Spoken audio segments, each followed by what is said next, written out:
পাশ দিয়ে যাওয়ার সময় সালাম দেওয়া জায়েজ কি? জায়েজ শুধু নয়, সুন্নত।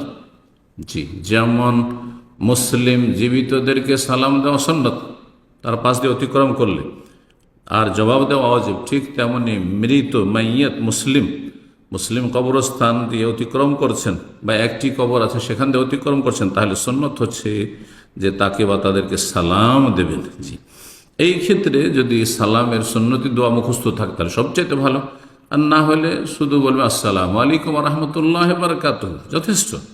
আপনি সুন্নত আদায় করে দিলেন। কিন্তু তারপরে জিজ্ঞেস করছেন আর যদি জায়েজ হয় তাহলে কিভাবে দিতে হবে। হাদিস সহিহ মুসলিমের 1619 নম্বর হাদিসে রয়েছে রাসূলুল্লাহ সাল্লাল্লাহু আলাইহি ওয়াসাল্লাম শিখিয়েছেন মা আয়েশা রাদিয়াল্লাহু তাআলা আনহাকে, তারপরে আর অন্যান্য সাহাবী থেকেও বর্ণিত হয়েছে। দুটো হাদিস সেখানে রয়েছে।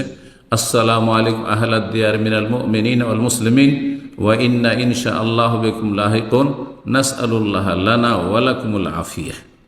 আর অন্য আরেকটি হাদিসে যে একটি বাড়তি শব্দ বা বাক্য রয়েছে।